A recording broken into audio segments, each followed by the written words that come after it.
Yeah, no, Very Charlie, cool. I've actually been watching your videos for the last couple days. You know, and because again, I've heard about you through Claire over the years. Your ideas are constantly evolving, like all the greats. That's kind of what they do. That there's you get more information and there's more evolution in terms of what the way you practice and the way you think and such. And so I'm really fascinated to have this conversation with you. Yeah, no, I do these things for you. Like this is for your audience. If I have a chance to say my website, whatever. Sometimes I forget and my COO gets upset, but whatever. This is your thing. I don't worry about me promoting whatever I have to promote.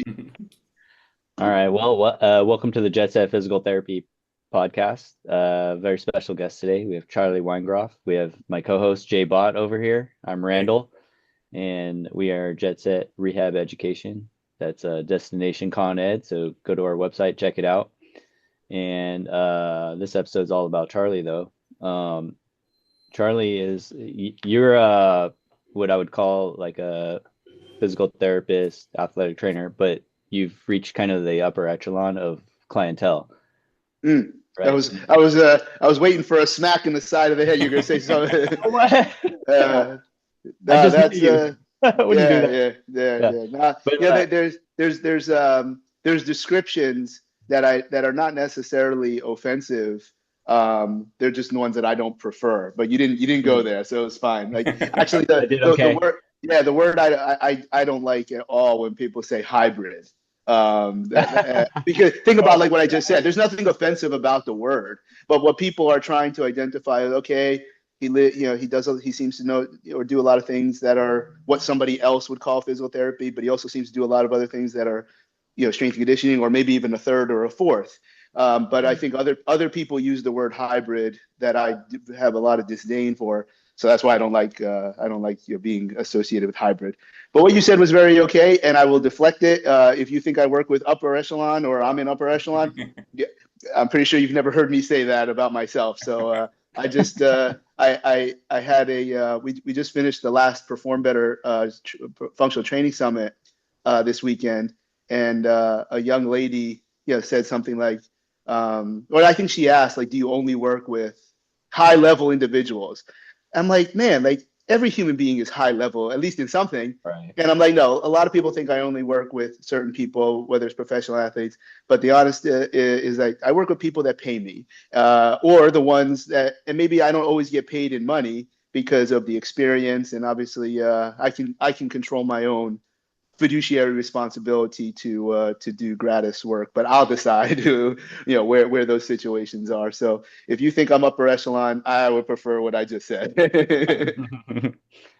Yeah, I mean, what about you? Either your interpersonal skills or your clinical skills, like what do you think got you to that level? Maybe it was like the way you were raised or Mm. Oh, probably all of the above, guys. yeah. It's a again, it's a deflection. Um, I, I have in the past described, and I would say also, we all have an outlier story. When you think of Gladwell's book from, gosh, it could be like 20 years ago, Outliers, in Yeah. no way, shape, or form am I positioning myself in those types of spheres as Bill Gates and the like. But there's always be in the right place at the right time. And I'm okay calling it luck. And of course, it comes off as fake humble and deflection. But I think that's what it is. And I have some people that I look up to that say, don't, you're not lucky. You did this. I'm like, okay, fine. Somebody had to let me pinch hit. Yeah, I didn't run out to the batter's circle, on deck circle, and then take somebody's spot. That's not what I did. Somebody had to allow me to do that.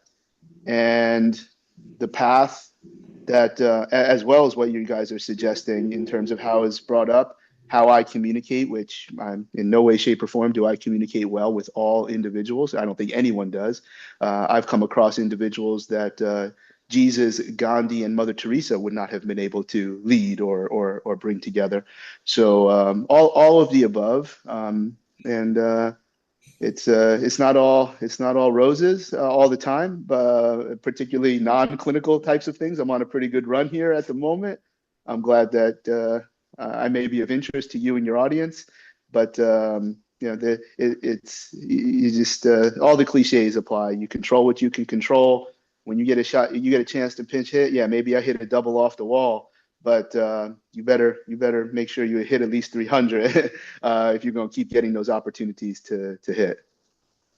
For a young clinician, so I'll take it to like, so one person comes to mind. I have a friend who's a resident. She's looking to go into fellowship, but one of her interests in going to fellowship and really pursuing, it's a sports fellowship. One of the things that she wants to do, she wants to work with, again, I know everyone has their own, personal skills and things they excel at, but her interest is really to work with like high-end athletes and performance athletes and on the higher spectrum, the elite of the elites in their particular sports. What advice would you have for someone like that? Like how do they get like how do they get to the batter's circle? How Yeah, do they get those yeah. opportunities? Yeah, it's an interesting thing because if you go back and obviously, maybe aside from the picture behind me, if people follow me, they know I carry myself fairly juvenile, except I'm really old. And the pathways that I took were very different than what they are to today. Right. I used to say the best way to work in the NBA was to be a ball boy. Um, and I don't think that's the correct answer anymore. But the values of that situation are the same. Whatever this student, and I'm sorry I didn't connect if it was a he or she, but what they should be doing is if that's what they want to do, what is the absolute closest thing they can do at 12 months out of the year? That's what I did. They would be doing different things because for me, I'm pretty sure there was not 9, the maximum 8 fellowships at my time. Now they're a dime a dozen. They have no use to me. I'd have to relearn everything that I do. Hmm. Um, so I don't think that's a mistake, but I would suggest a fellowship that would put him or her as close to these situations.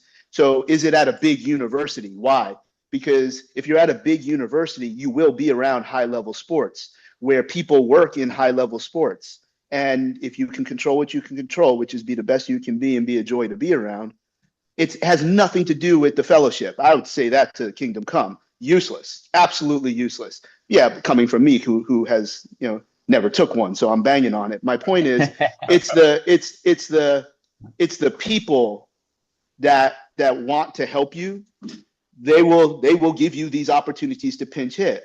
So the goal, like part of making your own luck, if you will, is to put yourself in situations knowingly. If you do the right thing, you can't expect anybody to, give you handouts.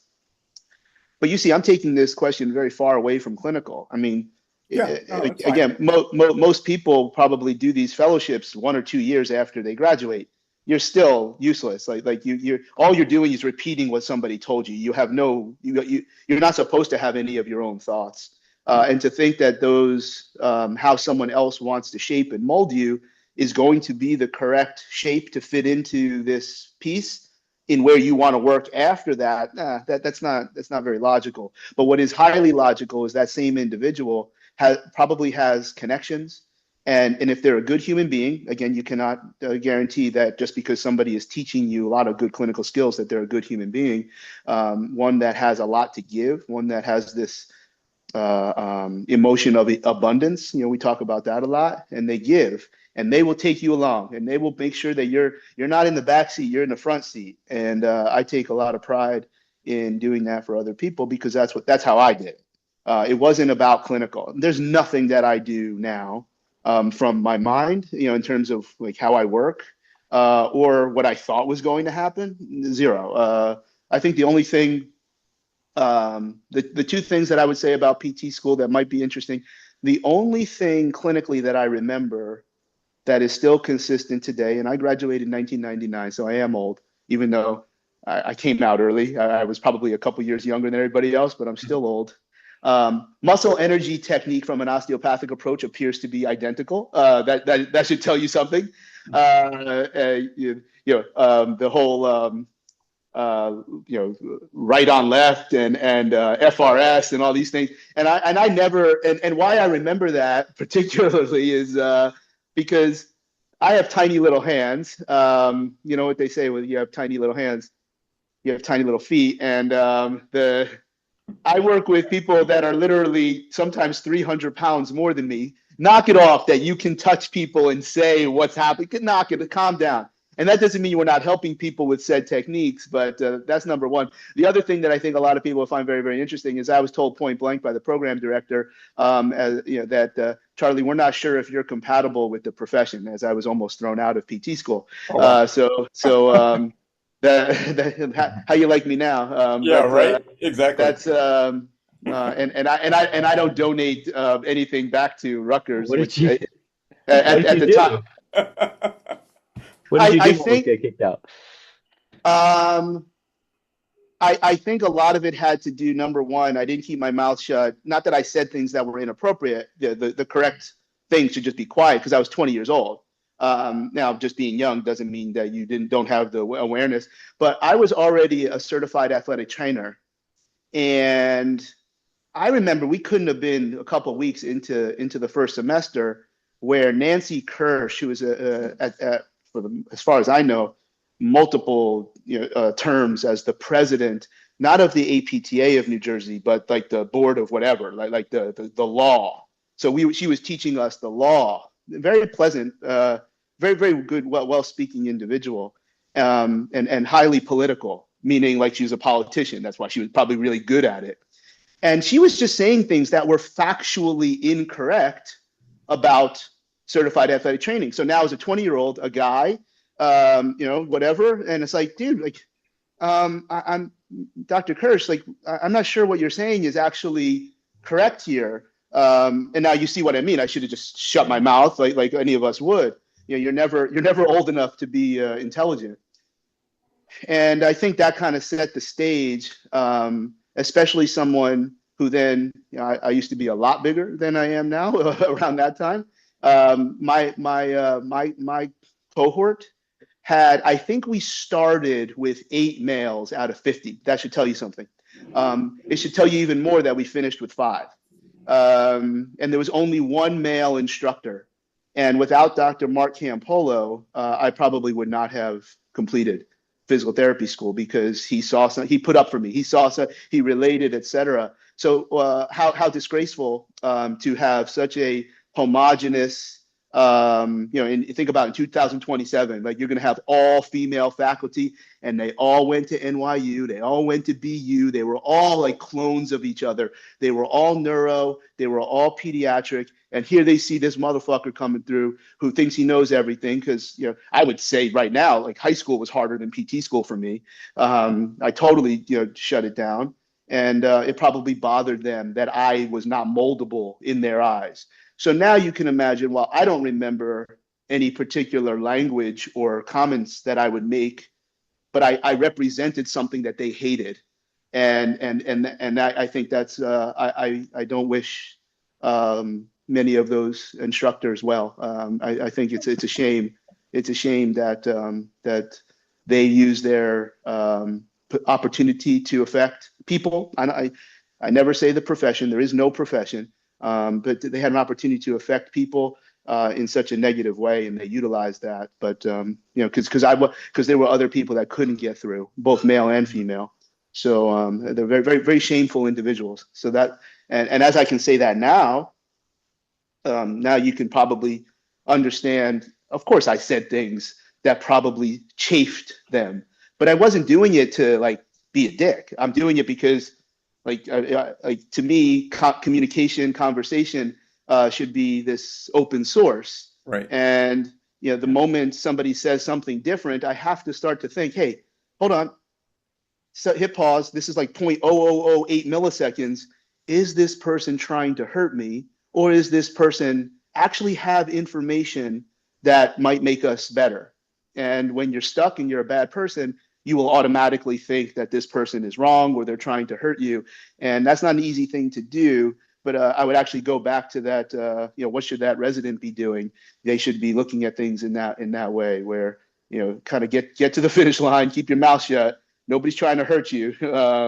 But you'll have your day in the sun, if you play the game the right way. Great. Cool. So I was looking at one of your posts, and I really like this because I kind of feel the same way. But you said you hate the term activate.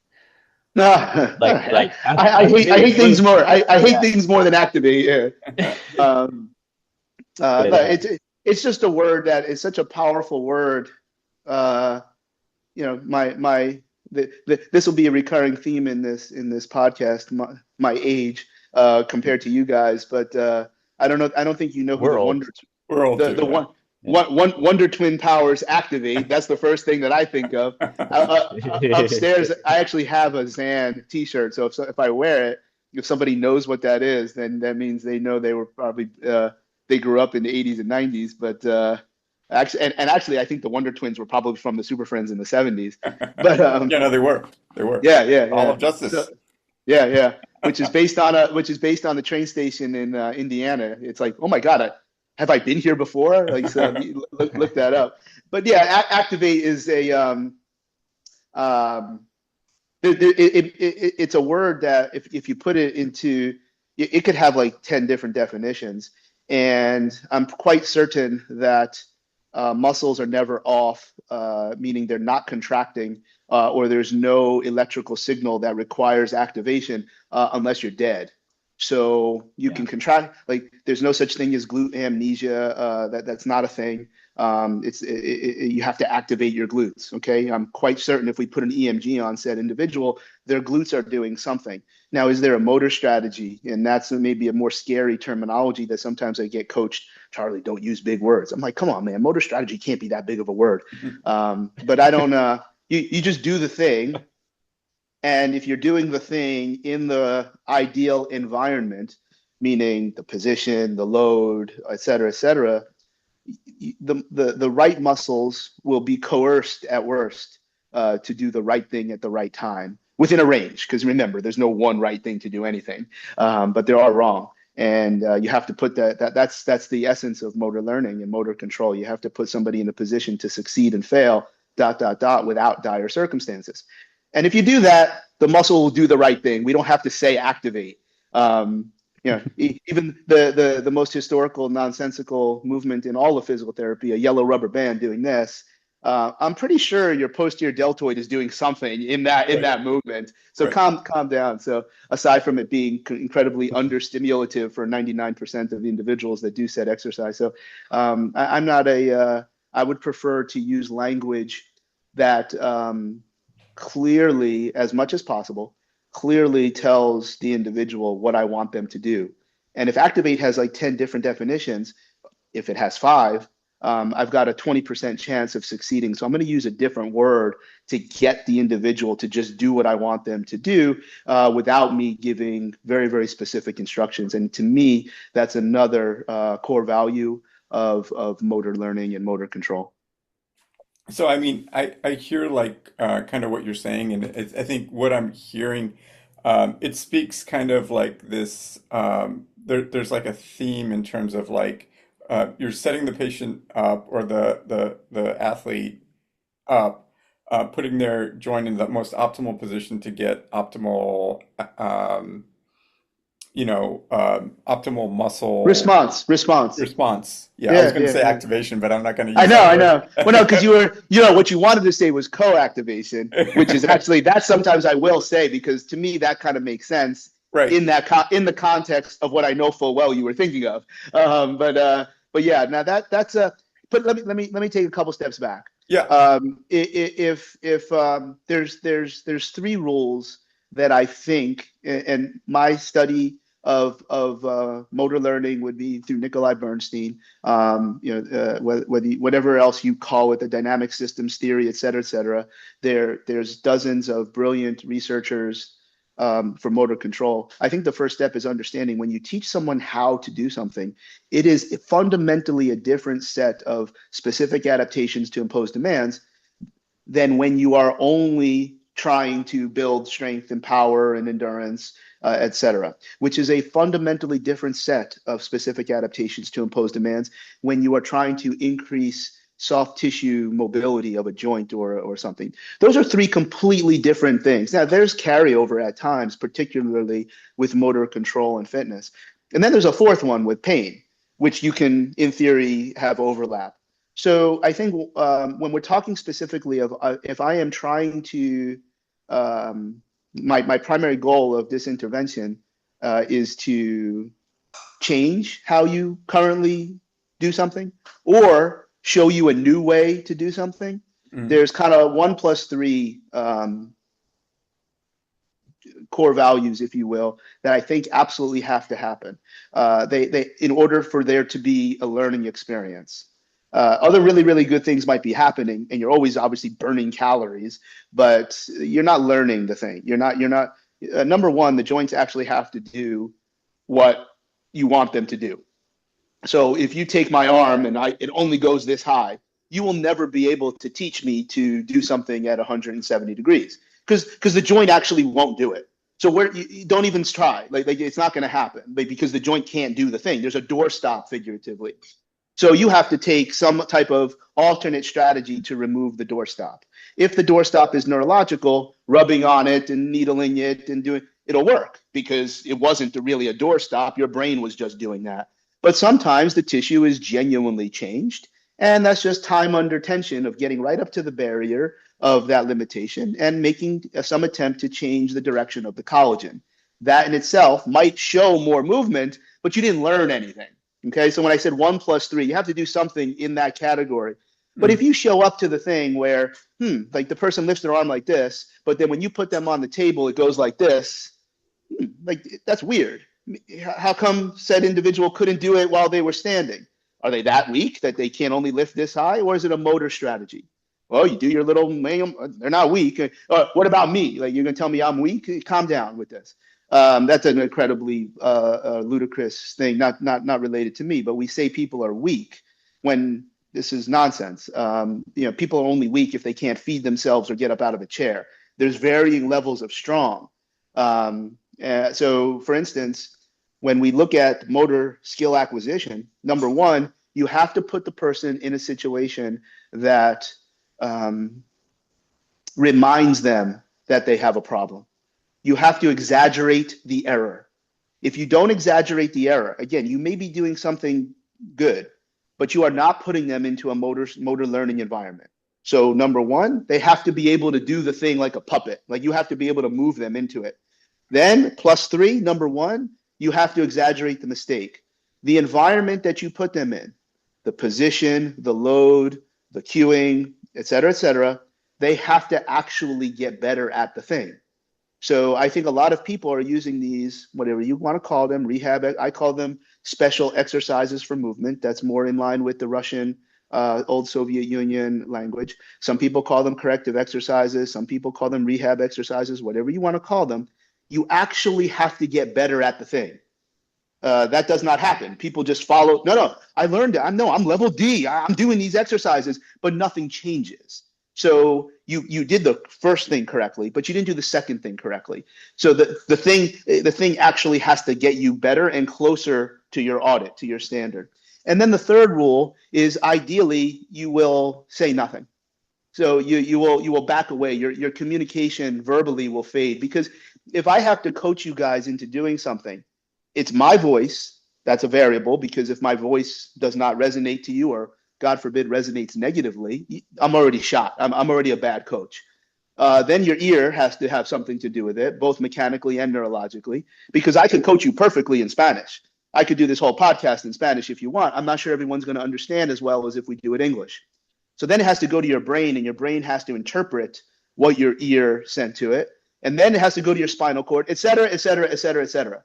Mm-hmm. So if I can just say one thing, and you know what that, it already lives in your brain, I'm good. Like we have to fade away from the coaching and touching. You just put them in the situation and let it cook. That's the best motor skill acquisition that I think you can achieve. And I think when you do all that, the correct muscle that you're trying to activate will clearly do the right thing, whether that was something that was needed or not, because it's not about said muscle activating. It would be about, why did I do this in the first place? What was my comparable sign, your audit, your evaluation, whatever language. See, like I try to use words that like I'm trying to bring everybody together, knowing that how you do it might be different than how somebody thought they were supposed to do it. Right. So what can we share? Well, we should all be looking at an evaluation, whether you like mine or you like yours. When somebody can do something in one position, but for some reason can't do it in another position. So now you have to have an evaluation model that looks at a lot of different qualities. I got another list for that if you want to know. But when something's weird, you've got to remove the doorstop and then exaggerate the error, high level of success, faded coaching, retest. Then that would be my interpretation and translation of what Nikolai Bernstein taught us in the early 1900s. Okay. Wow, that was phenomenal. It's almost like I've said that before, right? Yeah, exactly. Well, let me ask you guys. Does that make sense though to you guys? You guys are competent, skilled coaches. For someone that has never had a conversation before, I take great pride. Do you understand what I said?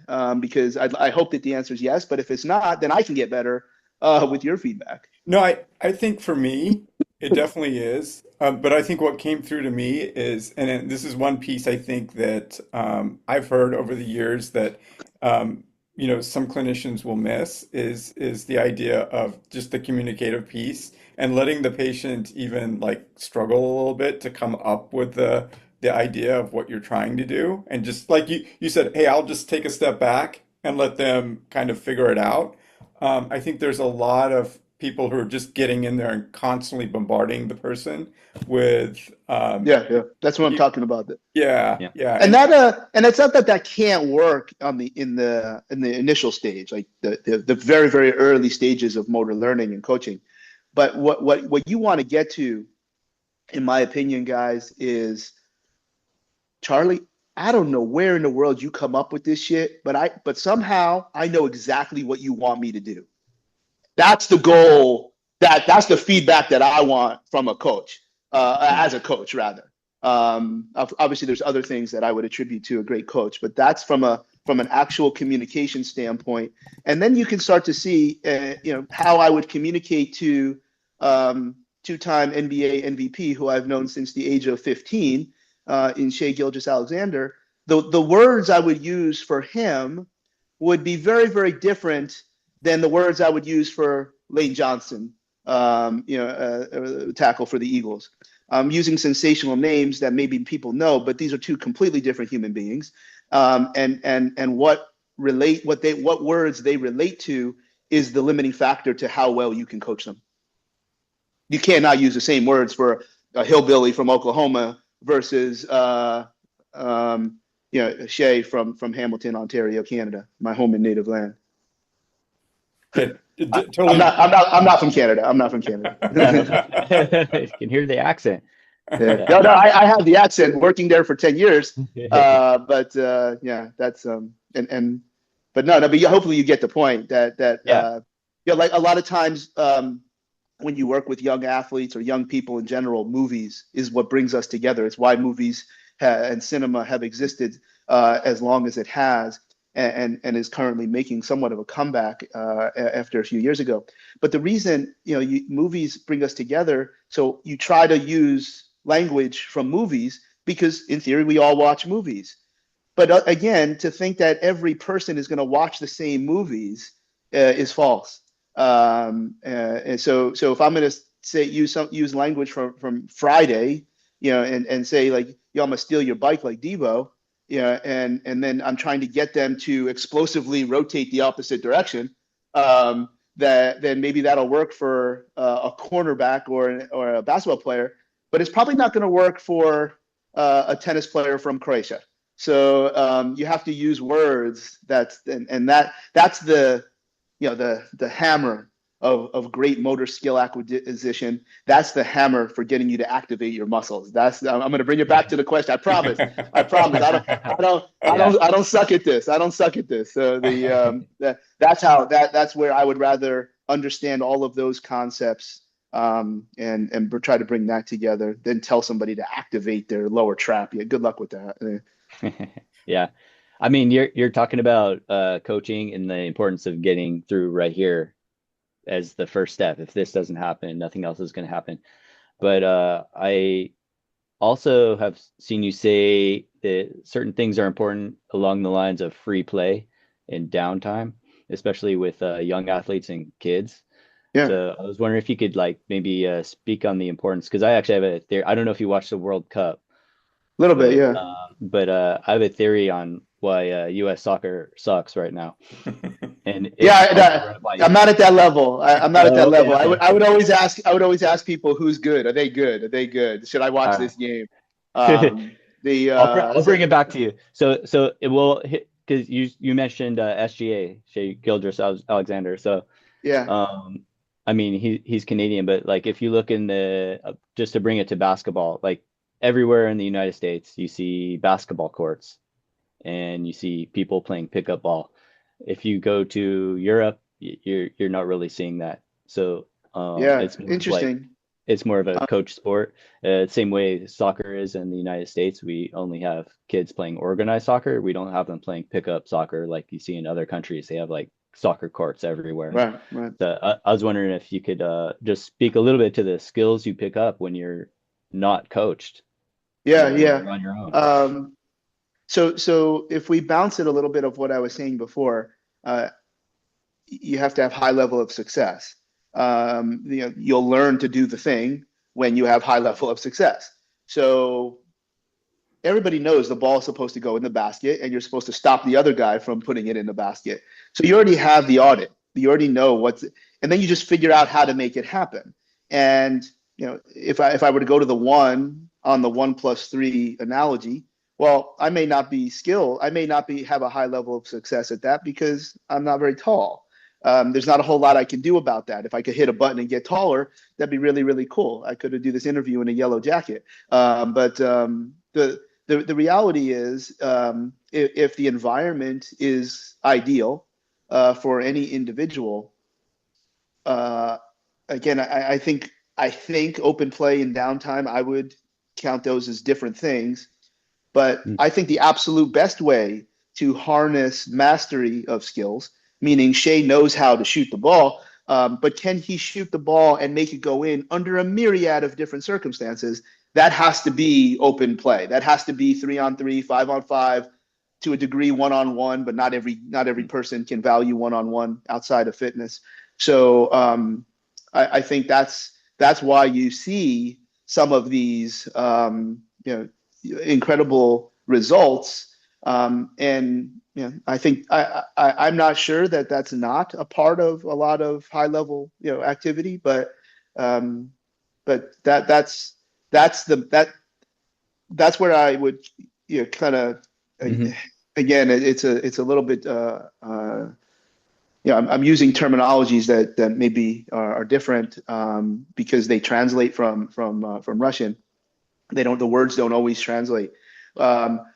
What precision of skill is, can you do the thing under one set of circumstances? Mastery of skill is, can you do the thing under a myriad of different circumstances? Meaning, like, if I'm yelling at you, can you still make the free throw?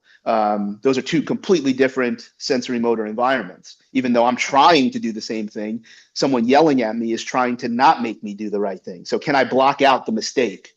That's how we can execute. So if you put yourself into as many different situations as possible, aka 5-on-5, aka pickup in soccer, in basketball, it's not as easy to do it in every sport. Like baseball, for instance. Certainly not in American football, other than maybe now you can't even do that because you'd have to do 11-on-11 to navigate these 10 other players that are trying to do something. So whatever happens overseas, there's a number of different situations, and actually the biggest factor is something, in my opinion, that you didn't mention, because it's not in the clinical long-term athletic development piece. It's in the, I don't know the right word. This is a very dangerous word, but like socio-political. The United States is literally the only country that does not have governmental oversight over Olympic sports. There's a USOC, but if you're the man or the woman, you're not going to the Olympic training centers. You're training on your own. Long-term athletic development is privatized in the United States. In no other country, including Canada, because it was my job to develop basketball in the country of Canada. That's the reason. So every other country in the world has a cabinet level position that's in charge of sport for the country. We don't have that, and that's the biggest reason as to why you see other countries that have this meager percentage of our resources, both human and financial, and they're running right with us. That's because we have more money, we have more diversity, same as China. So you're always going to kind of come out. But we see that these countries that have, figuratively 10 people and 3 of them are winning gold medals. There's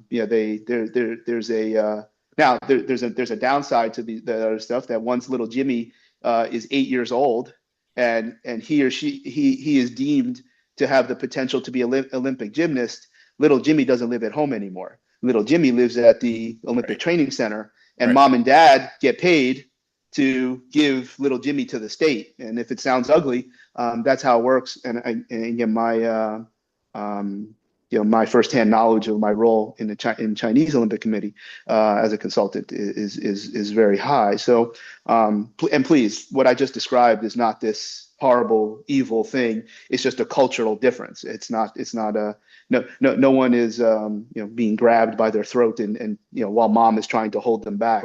Right. So I I understand if anybody was offended by what I just said, that's not the case. But those are the reasons other countries keep up, and quite frankly, in basketball, for a very, very long time, we had the second most volume because great Canadian athletes would go to American schools and come up the ladder, like Steve Nash, Tom McCullough, Rick Fox, Leo Routens before then, et cetera, et cetera. We were always the second best. We just didn't have the Canada basketball as an organization to bring, and then the floodgates open, because what we're seeing now in Canada, again, nothing to do with Charlie's brilliant long-term athletic development or other great people that came before and after me. The Toronto Raptors showed young people in Canada that you could play basketball and you didn't have to run track and you didn't have to play hockey. You could also play basketball. And not only the Toronto Raptors, but Vince Carter specifically. So those are all things like once Dirk Nowitzki became who he was, and I don't know Germany basketball, but then a lot of German young men and women to say, I can be like Dirk. So you see that doesn't have a lot to do with the clinical approaches that we talked about before, as far as playing pickup. Playing pickup is exactly what we should be doing, just like in that video that I think you guys are referencing, where we're on hands and knees and it's a little bit of neurodevelopmental, blah, blah, blah, where we're trying to activate certain muscles. But at the end of the day, you just let them crawl and you tell them to stop crawling when it doesn't look right. That's the same as pickup. And then, maybe we put a chain around their back so they have to drag the chain, which changes the force velocity. And then maybe on an audio cue, you have to change directions while you're crawling so you can start to develop all of those different things. I think they left all that part out when you learned it in Prague. But remember, I'm allowed to say it, not you. But, God forbid. But now when you talk about downtime, I have some opinions. And a lot of those do revolve around basketball and tennis, where my experience would be the highest in terms of young children playing, because especially in basketball, because look, you could be 6'2" when you're 12, and you could also be 6'2" when you're 18. So how do you make sure that young man or woman is set up to succeed? I think first of all, every young person is an athlete until they're done with puberty. And just because someone's really, really tall doesn't mean they're done with puberty. We also know that women finish puberty typically a year and a half before young men. So everybody's an athlete. Now, that doesn't mean you can't identify as a primary sport.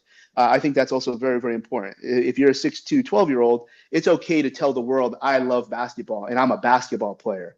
But how do we train them is not for them to be a better basketball player, it's for them to be a better athlete. The last China trip. I'm quite confident, if I remember correctly, this 12 years old, she was 6'9". She was 6'9", and she was every bit of it. And I'm like, oh my God, like I know how this is going to go. And I looked in the back of the room and I saw, obviously, who I would identify very quickly as this young lady's mom, because she was about 6'4", 6'5". And when I'm in China, I can speak Mandarin to a point, but I can't like do level 5. Like I can't do like Spanish. So I have to get an interpreter. And I said, the first thing that I'm asking, ask her if she plays any other sports. But she says her knee hurts. I know. Ask her if she plays any other sports. And I was shocked that she wasn't playing basketball. She was playing volleyball. And I said, how in the world are you not making her a basketball player? Right. And she had knee pain, and it was, she did have a knee dislocation, which was rehabilitated incompletely. It was you could see this dramatic difference in ankle dorsiflexion if anyone's interested. But in that case, you can imagine, I said, and then the second question is always, because this has happened a number of times, like ask her if she'd like to play any other sports. And then that's how the conversation starts, because there's no reason for her to have this injury just because she's 6'8" or 6'9". So I think it's important, but I think it's also important to identify sometimes you can be 5'4" at the age of 16. And how do you now create, now they are past puberty, and how do you put them into positions to succeed, both from a physiological, but from a motor skill standpoint, and also injury would also have a big part in that. Whereas, when I was with in the Roddick's Tennis Academy in Texas, the Roddick Lavalle is how you say it in Spanish. He was 9. I think he was 12 or 13, but he was tiny, and he probably tracked closer to a biological age of 9 years old versus a biological age of 12. And he could do tricks and he could do all that. No, like he has to train differently than the rest of the kids. And in Spanish, I could explain it, so that was a little bit better. But we had another in professional tennis at that time. If you were 15 years old and you were going to go pro at the age of 17, you would have had to play in at least 4 pro-ams every year. And I'm like, okay, like if that's what it is, I would also say that you've never tried to not play in 4 pro-ams. So everybody who makes it is always doing the 4 pro-ams. But whatever, I don't care where you play. So hey, we're gonna come down. Like so and so hurt his shoulder, so we need you to meet them in this location. Give him a plan. I'm like, yeah, but how is he gonna play if he hurts his shoulder? And he's like, no, we're bringing him down a level. He could beat these kids with one hand. And I'm like, and then I started to learn, especially in tennis, which would also apply to golf and track or the athletics sports. Why would we do that? Like, why are you playing down when you're telling me we got to get to pro-ams? Is so that he can still destroy the opponent and maintain the elite psychology. So anytime there's a gap between biology and chronology, biological age, chronological age, which you can measure through growth spurts, or injury that isn't like surgery or something like that. If you're a world level player, you come down to national. If you're a national level player, you come down to regional. If you're regional, you play local, so that you can still destroy your opponent and maintain high levels of psychology. No differently that when things aren't going well, you just get real close to the basket and start to just hear the swish. So the psychological piece of motor skill acquisition is how I would kind of respond to the suggestion of downtime. Now, if I was wrong in answering those 2 questions, or at least not answering what you guys thought that I would answer, please tell me more of what you want. Pull the string on the Jack in the Box. Charlie, we're just letting you cook, man. We're getting clear out.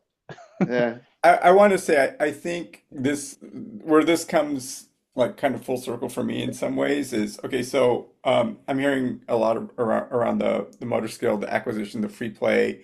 So I watched again. I've been watching your YouTube channel, which is great, by the way. I had no idea. There could be like 1,000 hours on there. Yeah. Every so often I'll watch something. It's like clearly, like I said, you may be seeing me and look 30 to 40 pounds heavier than I am right now. No, I can't squat.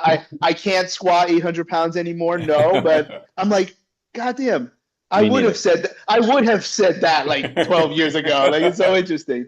Thank you for being the one that watches. I see one view on that video. That's awesome. No. So I mean, there was a couple things I saw. So you talk about lateralizations and regressions, and then you also talk about like oh gosh, well you talk about lateralizations and regressions, and so in terms of like oh yeah, the other thing I watched, there was this video you were talking about like you'd like to start off with not looking at static posture but dynamic posture, right? Mm. In terms of evaluation. So, are you looking like in terms of like even this whole free play idea? Are you like more or less looking for them to develop like different pathways, different patterns, so they have different options for doing a certain activity with regards to like whether it be in sport or even if you take it down to a normal like I'm a clinician, I deal with 75-year-olds who their goal is just to be able to walk back and forth to the bathroom and stuff like that. Like, are you looking for different pathways, patterns, and is that what the lateralization regressions and stuff are? And The I'll let you expand on that. I mean, I know Yeah, that's a lot. the former is, am I just looking for patterns and things of that nature? The answer is yes. I can be a little sarcastic here. That has nothing to do with lateralizations and regressions. Okay. That's a different concept. It's more about exercise selection. It's a kind of a secondary or tertiary core value. One of Okay. the primary core values is, can you do the thing? Okay, can you do the thing? Can said individual get to the bathroom? Now, where I have less of a strong opinion is the risk reward for how they're doing it. You did the thing, so you won. But how much did you have to pay to achieve the thing? Now that's up to the clinician, the coach, to decide that. Hmm. So can you do the thing? And first and foremost, does it hurt? Because if something hurts, that can be there is an opportunity to save someone's life. It might be 1 out of 10,000, but you have no idea if something hurts. It's not because of something that we actually should, in a perverse way, should be thankful that we found. Meaning this is a terminal illness, and we know that certain conditions will be very, very similar to musculoskeletal pain.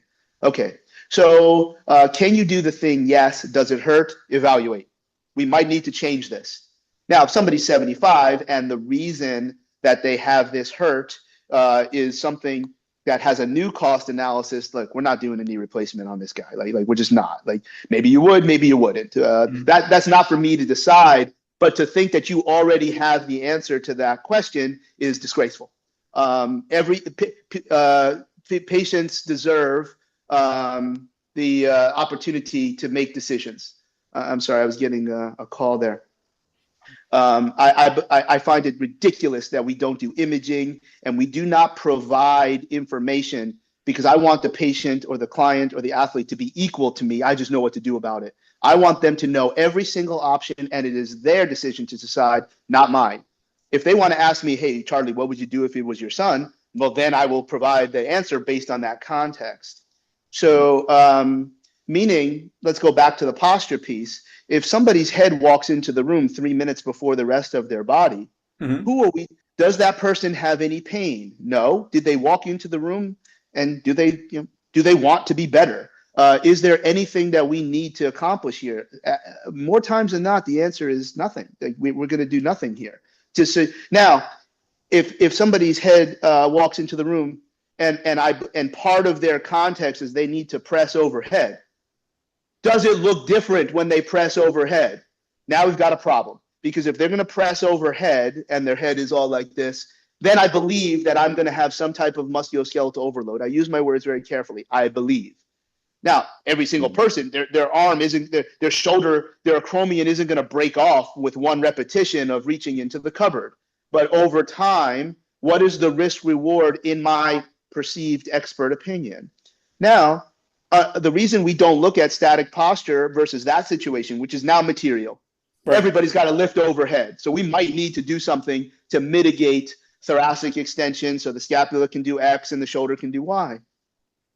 I have seen, and usually the individuals that are making these linear commentaries have not seen, is UFC world champions whose head enters the room 3 minutes before the rest of their body.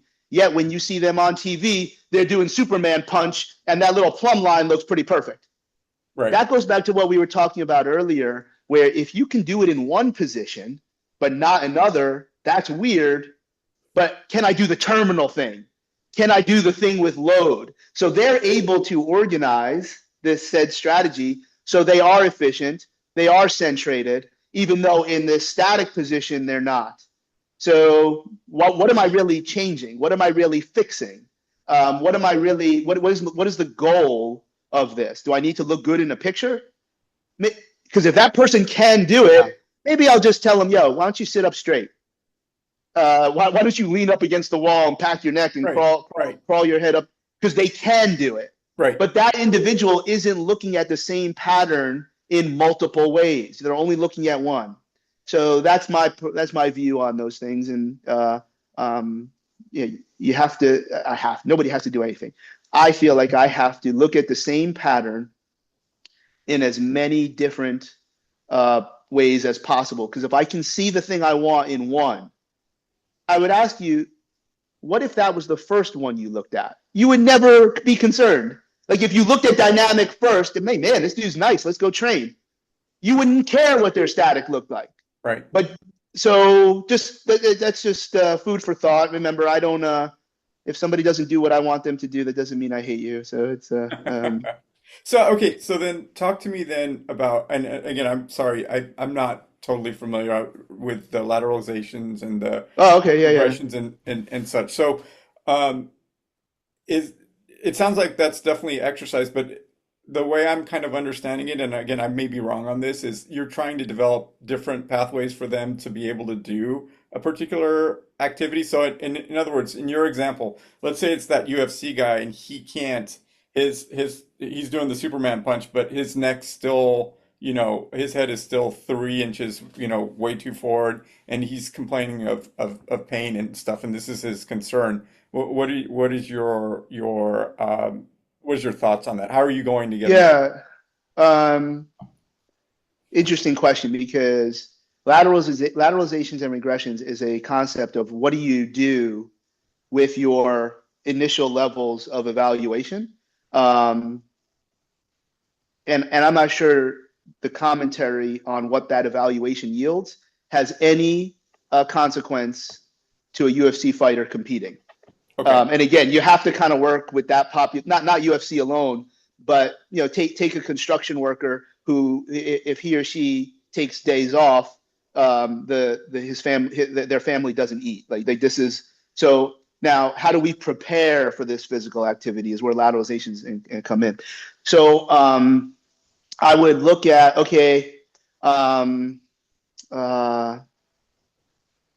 this UFC fighter typically uses the iron neck, or they put this harness on their neck and it has a chain, and they do because that's fitness. Okay, we're developing connective tissue, we're developing strength, potentially endurance. We can run whatever protocols. The muscles of our neck are no different than the muscles of our thigh and arms, but they hurt. Okay, so now I'm at best I am paying a higher price for those physiological adaptations. Okay, room for review. So what can I do? Well, I'm going to take the iron neck rotation and I'm going to try, and it doesn't always work particularly, but I'm going to stick with your case because if my stuff works, it's got to work for everything. What can I do instead to achieve as close to those adaptations as possible? Right. And what can I do over here to remediate the hurt? Now I have a physiological and or strength and conditioning approach and a physical therapy or physical medicine approach. In my mind, everybody's the same, but I know we're talking to physical therapists here. God forbid I say chiropractics. People are going to hit end right now. It's all the same. It's all the same. So now, for instance, can I perhaps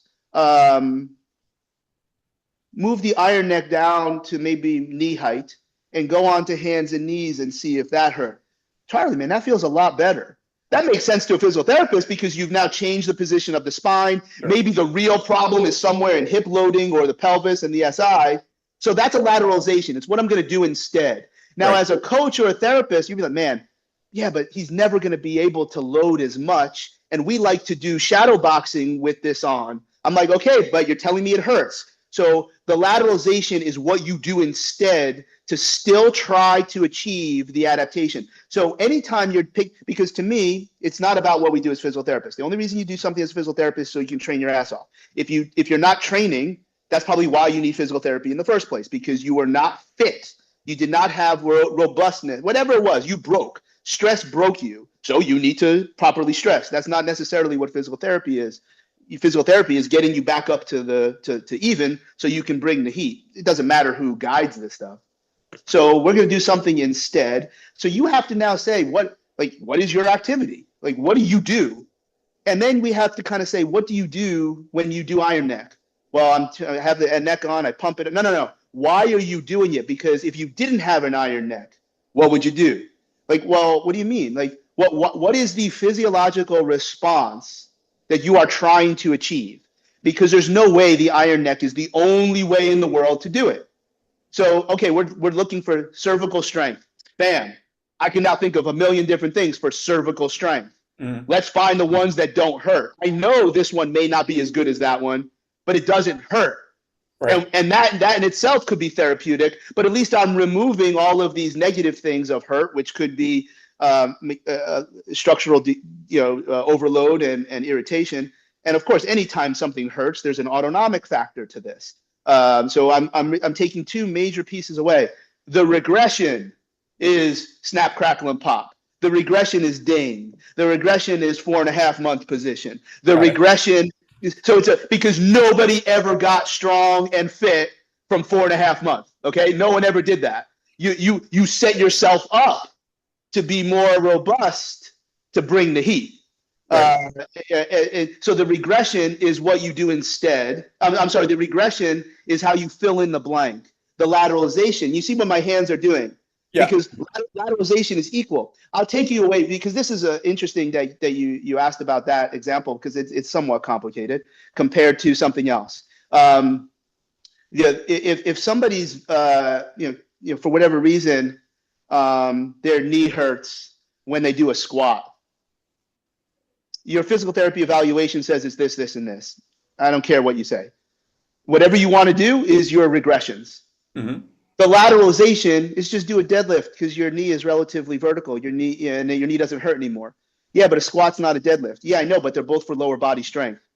Because I want you to keep training. Because I would probably, and this is more my arrogant opinion, is that if I take you off of squatting with knees and give you 6 weeks of just deadlifting heavy, I don't need a physical therapist anymore. I just need science. Now, could I get there faster with a good physical therapist? Probably, but I don't need them anymore. And that's the goal because we're trying to train. Why would I do this other stuff that I don't really need?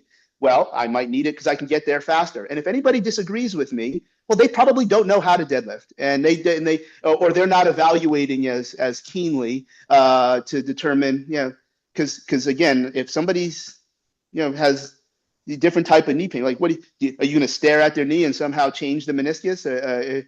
We know full well you don't always need a surgical intervention. I'll be damned if you never need it. Get out of here with that. Like that's of course you need surgery sometimes. That's absurd.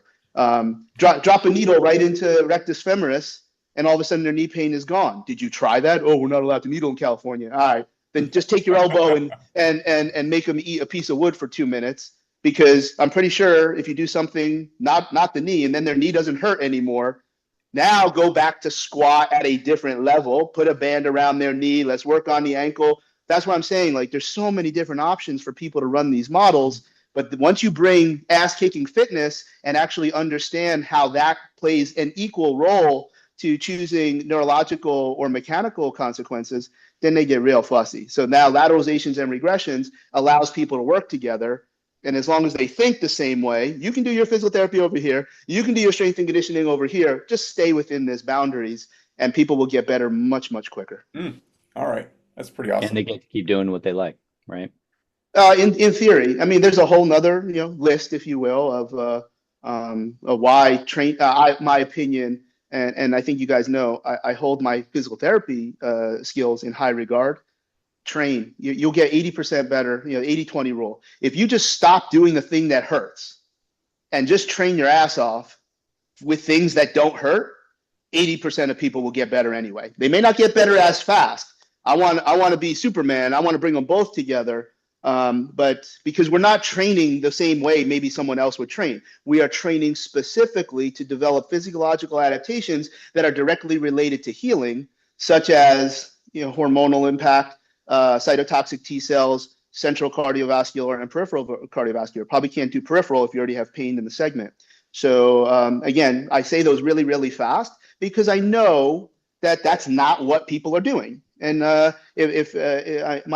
please take my arrogance as, hold on, what did he just say? Wait a minute, what did he just say? Like that's what I'm trying to accomplish here with that type of language. Got it. I've like kind of a fun question for you, but like you don't have to answer it if you don't want it, because it might make a lot of people mad. But we're already on that route. Yeah. Because you're an educator as well, a lot of chiros, athletic trainers, and physical therapists. Generally speaking, what do you think are the strengths and weaknesses of each of those professions?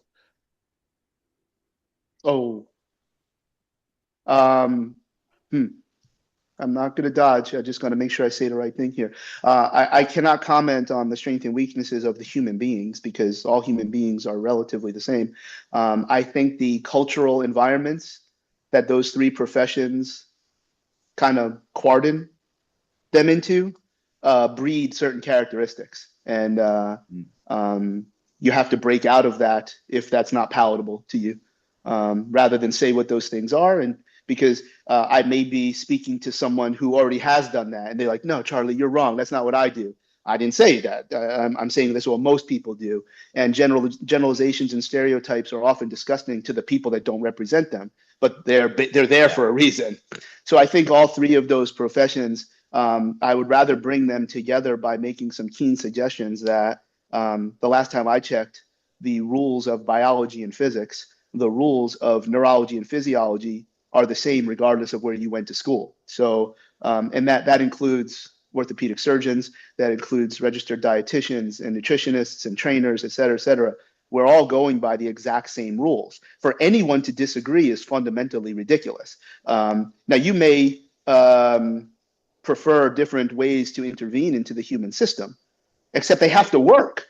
You can't just do what you want to do just because that's what's culturally appropriate for your world, aka yellow rubber bands, or I'm gonna crack everybody's neck because C6 is out. C6 is out. If C6 was out, you ain't telling me in your office. You're telling the nurse, begging them for more Demerol, and as you are potentially being a paraplegic. So yeah, of course. Oh no, Charlie! When we crack people's neck, their C6 goes back into place. No, you cracked their neck and made them feel better. Trust me, nothing was out.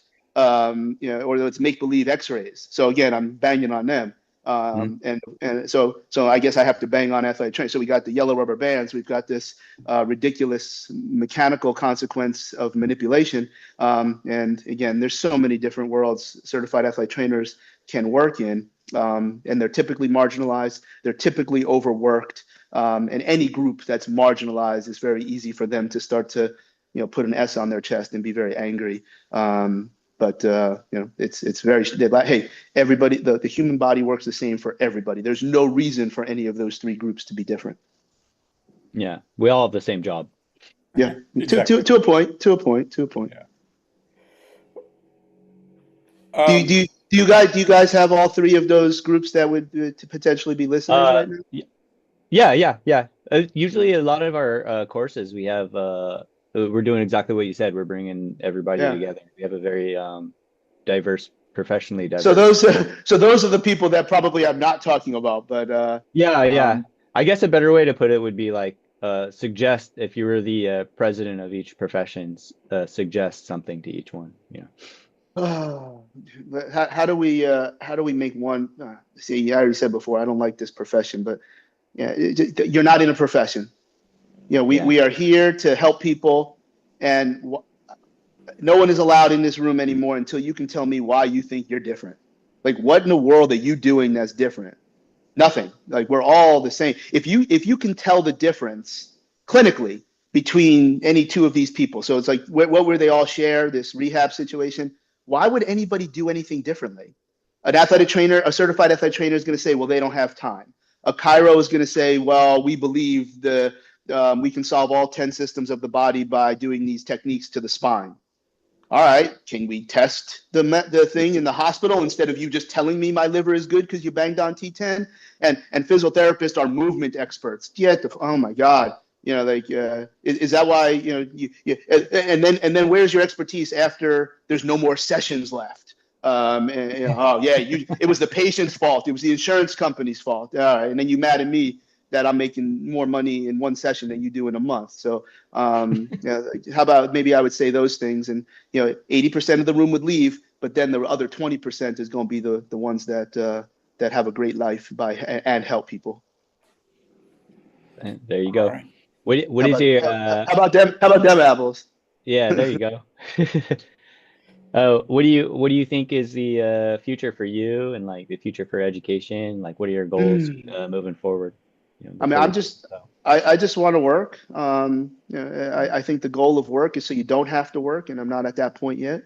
But I knew what I want to do. I just want to lift weights. I want to eat. I want to go to Disney, and I want to watch wrestling. Anything else is fine. I think we're all very, very lucky when you love what you do, you get paid well enough, and you're genuinely helping people. So I don't have no intention. I can't imagine not working. I don't think I can accomplish my financial goals by not traveling right now. But there are certain times of the year where I'm, kind of traveling less. I think that's interesting, but I don't really see that at the end of the tunnel right now. As far as my own education, it's and again, I don't want to say anything that would deter any of your business, because I think what you guys, I've seen your stuff. I'm like, oh, that looks very, very interesting. I would much prefer to engage with that topic or that instructor outside of a formal setting. I'd rather pay dollar for dollar and just be like, hey, what's it going to cost for you to come to Florida? I'll put you in a hotel near the gym, and you just show me your stuff. That way they're a little bit off the reservation, particularly when they represent a commercial brand. Because when you represent a commercial brand, you have to teach it that way. And we all know that instructor knows other things. It's really distasteful when actually, man, they really don't know anything other than what they're teaching. So now they're going to run their mouth about other things that we know are valuable. Now you have to kind of wrestle mentally, which is not a bad thing per se, but I don't want to spend my time and money wrestling. I want to just, I'll sit in the back of the room, tell me what you think is happening neurologically and physiologically, show me how to do the thing if it's a psychomotor piece, and then I'm going to play on my phone the rest of the time, because I'm not going to subject myself to the cult type communication that I think is, everybody wants their thing to be the most important thing. And there's nothing that's the most important. If anything is the most important, it's the precision of evaluation that you do. So you get to this end point, and then you'll start to see that all these different things work, but nothing works all the time. I don't know what course this is so I'm just looking to collect keys on the key ring right now. That doesn't mean I know everything, but I think if I can expose myself to more unique methods, I'm going to plug it back into how I evaluate, and I'll probably help more people. So I take great pride. If anybody looks up to me or anybody admires me, great, thank you. Write down a list of all the people you look up to, admire, and call every one of them and ask them, how often do they pay full price to sit in the back of the room? Do they pay for their flight? Do they pay for their hotel? They pay for their Uber? Nobody does that as much as me. And that doesn't mean I'm better than anybody else. But when you're looking for information from people, are they learning next to you? Or do they think they got everything figured out and they're just going to do their way? And that's pretty much everybody. And that, I find that to be very distasteful. And I found that out years ago. There was somebody who was, his name would be associated with a particular brand because he was always hosting those courses. And it's like, he never actually took any of those courses, ever. And yet he was this primary host. And he became synonymous with these three letters, even though he had nothing to do with those three letters. And be like, man, this dude hasn't learned anything. And he would just glom off of other people and repeat their message. I don't ever want to be that. So I want to watch people work. So, I would probably take as many different dry needling courses as I could, because everybody's needling a little bit differently, and try to bring it all together, because it's not to learn the physiology of needling, but the different areas, the different menageries and concoctions of where you put the needles based on other rules is very exciting to me, even though you can't needle everywhere, or so I'm told. That's what Charlie, they say. Yeah. I want to thank you for your time, and I do want to give you a chance to plug your site, and I'm actually excited. I hopefully we can talk offline about maybe having you come out one day and share all your knowledge with the clinicians who come to our Yeah. courses. Yeah. And One day? Char You think I can do that in one day? Well, no, I mean, however long, but yeah.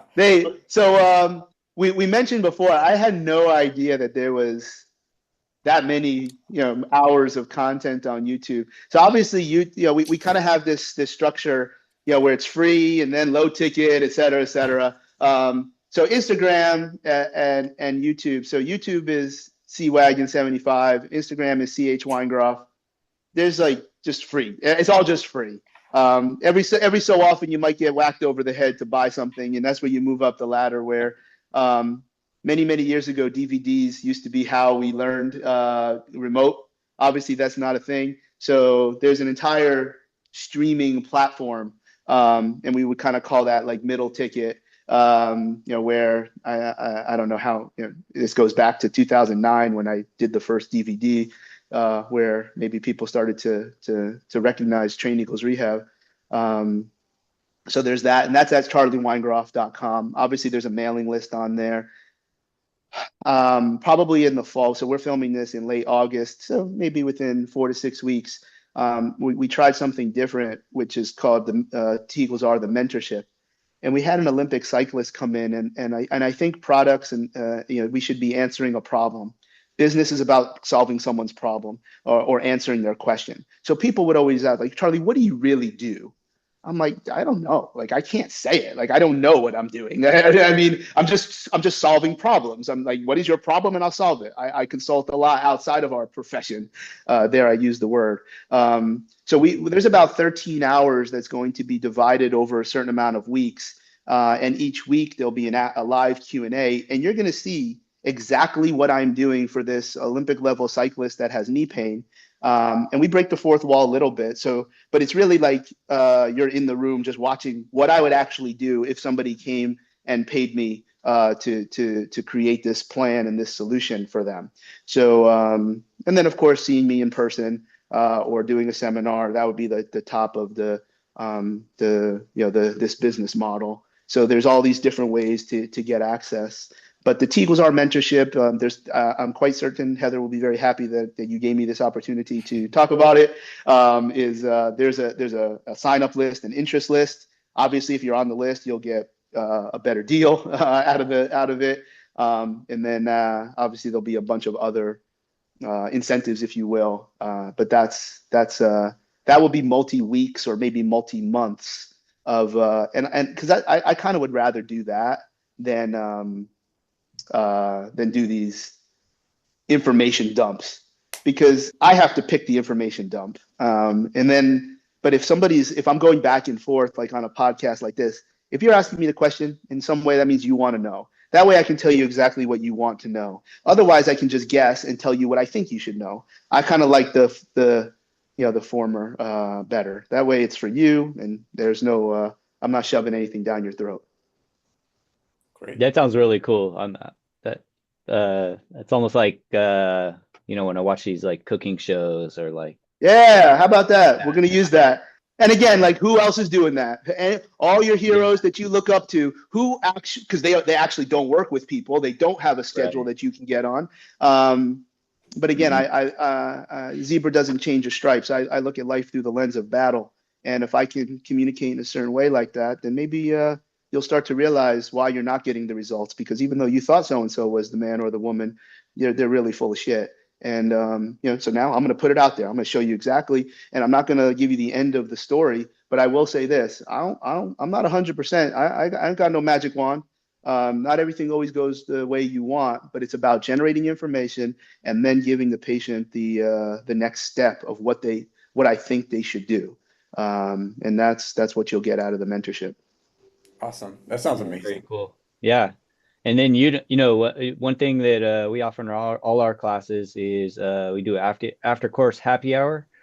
So I feel like you're the kind of student that would really love something like that, because you get to just chit chat with the instructor off scripted, in a out of the classroom setting. I don't know. I don't know if that's my jam with a bunch of strangers. What I would do if I work for you guys, I'm gonna do the best I can. But I think it's interesting that you think I'd be good at that. It's not I don't. It doesn't get me excited. No, because people are gonna ask. You know why? Because they're customers, and there's they actually probably want to know something, but it's not the right thing to tell them. Like we're not allowed to go in the store and ask them, "Hey, manager, I know this shirt is $50. I'm curious what you actually pay for it. I want to know."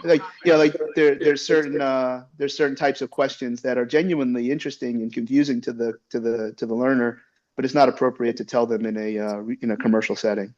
Yeah, that makes sense. But I appreciate your time so much. Cool. You're a great guest. So well, I don't know. Thank you so much. All right, guys. Thank you very much. Good stuff.